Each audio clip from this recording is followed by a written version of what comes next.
بسم اللہ الرحمن الرحیم۔ یونٹ نمبر 9، ٹائٹل ہے آل از ناٹ لاسٹ، پیراگراف ہے 7 and 8۔ آئی واز سینٹ، مجھے بھیج دیا گیا، آن اے 3 months ٹریننگ کورس، 3 ماہ کے تربیتی کورس پر، ٹو کراچی۔ بام محاورہ سنے۔ I was sent on a 3 months training course to Karachi. مجھے 3 ماہ کے تربیتی کورس پر کراچی بھیج دیا گیا۔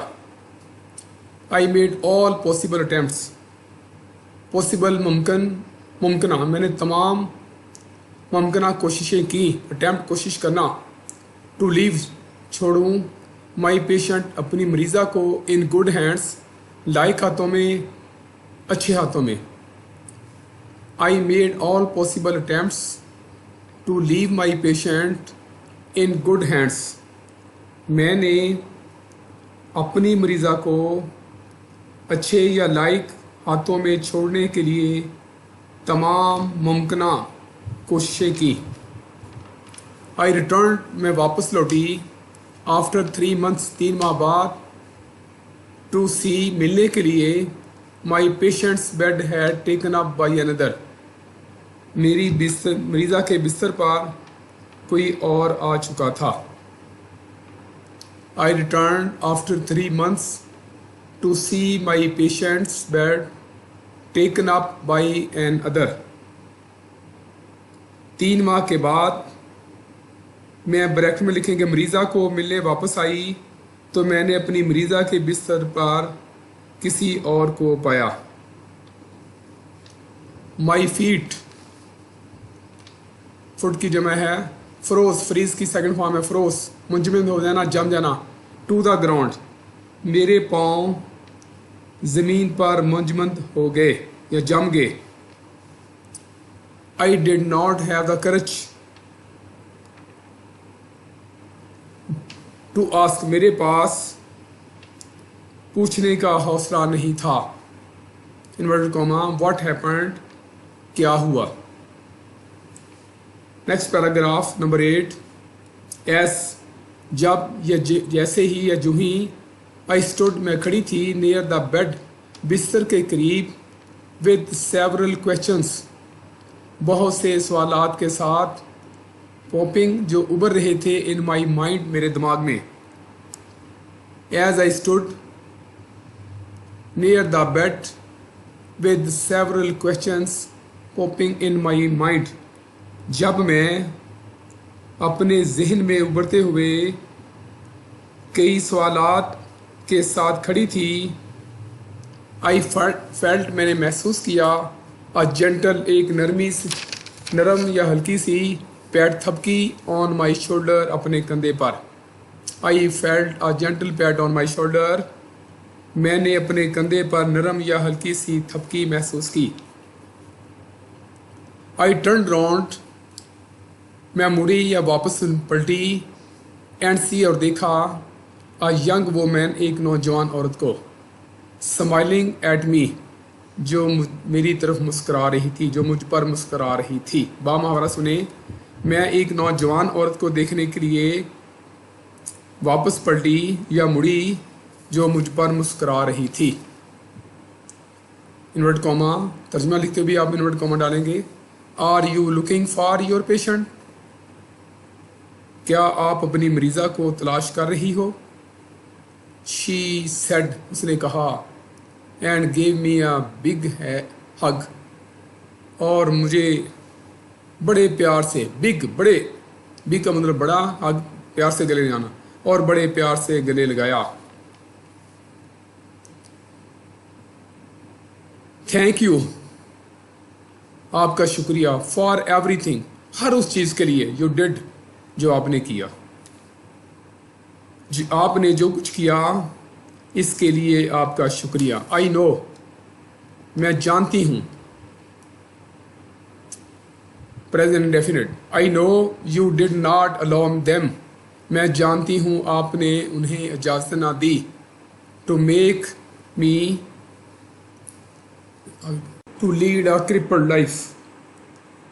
میں جانتی ہوں کہ آپ نے انہیں اجازت نہیں دی کہ میں ایک معذور کرپلڈ معذور یا پاہج یا لولی لنگڑی زندگی گزاروں.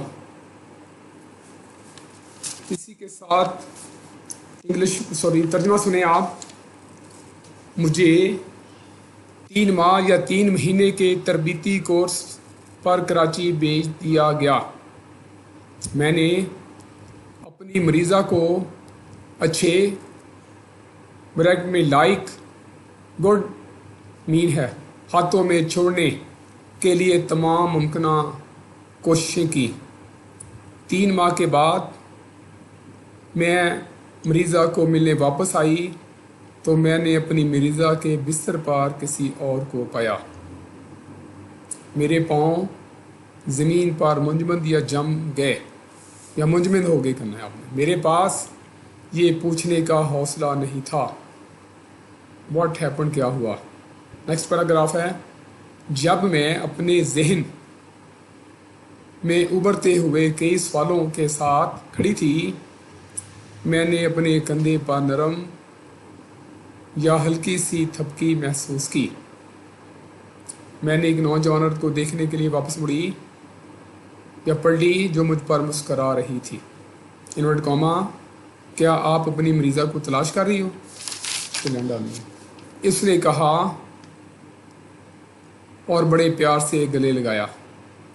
آپ نے جو کچھ کیا اس کے لیے آپ کا شکریہ. میں جانتی ہوں کہ آپ نے انہیں اجازت نہیں دی کہ میں ایک معذور اپاہج زندگی گزاروں. یہ ساتھ اس کے مشکل ورڈ دیے ہوئے میں نے یہ بھی آپ نے یاد کرنے ہیں. اسپیلنگ بھی ان کے یاد کرنے آپ نے. اور یہاں بھی ایک لفظ تھا جس کا جو ہے وہ کاف کا دھندا ڈالنا رہ گیا تھا. کون سا لفظ؟ کر رہی تلاش کر رہی. کر کا جو ہے وہ کاف جو ہے پورا مکمل کر لینا. نیکسٹ پیج ہے انگلش بھی ہے ہمارے پاس پیج نمبر 42 کمپریہنشن نمبر 9. کافی مشکل ہے. آج ہم اس کی صرف ٹرانسلیشن کریں گے. ان دسمبر منتھ کے لیے ان ہوتا ہے 1930 آپ دیکھ رہے ہیں کوما لگا دسمبر 1930 میں doctor Muhammad Iqbal was invited.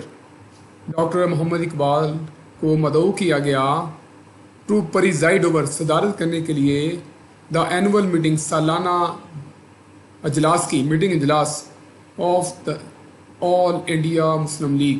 آل بھی اے بی کیپٹل انڈیا کا کیپٹل مسلم کا ایم کیپٹل اور لیگل ایٹ الہ آباد. چھوٹے شہروں کے لیے ایڈ ہوتا ہے بڑے شہروں کے لیے ان. دسمبر 1930 میں ڈاکٹر علامہ اقبال کو آل انڈیا مسلم لیگ کے سالانہ اجلاس کی صدارت کرنے کے لیے الہ آباد مدعو کیا گیا. الہ آباد ایک شہر ہے جو اب انڈیا میں ہے. ان ہز ایڈریس اپنے خطاب میں یا اپنے خطبہ میں ہی اوپنلی آپ نے واضح طور پر یا بھرپور اپوزڈ مخالفت کی the idea of power sharing together of Hindus and Muslim as one nation. اپنے خطبہ میں انہوں نے ہندو اور مسلمانوں کو ایک قوم میں اکٹھا کرنے کی بھرپور یا واضح طور پر مخالفت کی. ہی ڈکلیئرڈ انہوں نے اعلان کیا دیٹ دا موو کی تحریک ٹو اپلائی لاگو کرنے کی ون کانسٹیٹیوشن ایک آئین کو ٹو بوتھ دا ہندوز دونوں ہندو اور مسلمانوں پر وڈ رزلٹ نتیجہ نکلے گا ان سول وار خانہ جنگی کی صورت میں. انہوں نے اعلان کیا کہ ہندوؤں اور مسلمانوں پر ایک آئین لاگو کرنے کی تحریک کا نتیجہ خانہ جنگی ہوگا. ہی وانٹڈ ٹو سی آپ دیکھنا چاہتے تھے دی پنجاب صوبہ پنجاب کو سندھ کو Balochistan NWFB north west frontier province جو اب KPK ہے Khyber Pakhtunkhwa a single state ایک واحد ریاست فار دا مسلمانوں کے لیے. آپ پنجاب